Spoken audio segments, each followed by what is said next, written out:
আসসালামু আলাইকুম। আমি সেনাবাহিনীর ভাইদের উদ্দেশ্যে কিছু বলবো এবং ইন্দ্র স্যারের উদ্দেশ্যে কিছু বলবো। ভাই, আপনার টঙ্গী থেকে যদি ময়মনসিংহাইতে 700-800 টাকা লাগে ভাড়া, তাহলে ঈদের মধ্যে বাড়ি যাওয়ার থেকে না যাওয়া ভালো। জন্য 100-150 টাকার ভাড়া, 150 টাকার ভাড়া, 200 টাকার ভাড়া। এখন যদি 700-800 টাকা হয়, তাহলে এটা কীরকম হয়? রিডাবল হয়ে যায়। আমি সেনাবাহিনী ভাইদেরকে বলবো, এই 700 টাকা 800 টাকা ভাড়াটা এটা নিয়ন্ত্রণে আনেন। টঙ্গী থেকে যদি 800 টাকা ভাড়া লাগে ময়মনসিংহ যাইতে, তাহলে এই দেশের সব কিছুই ওকে আছে।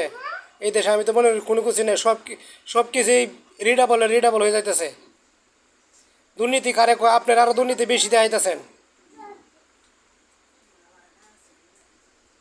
এই 700 টাকা ভাড়া 800 টাকা ভাড়াটা ফিরান, বাস ভাড়া ফিরান।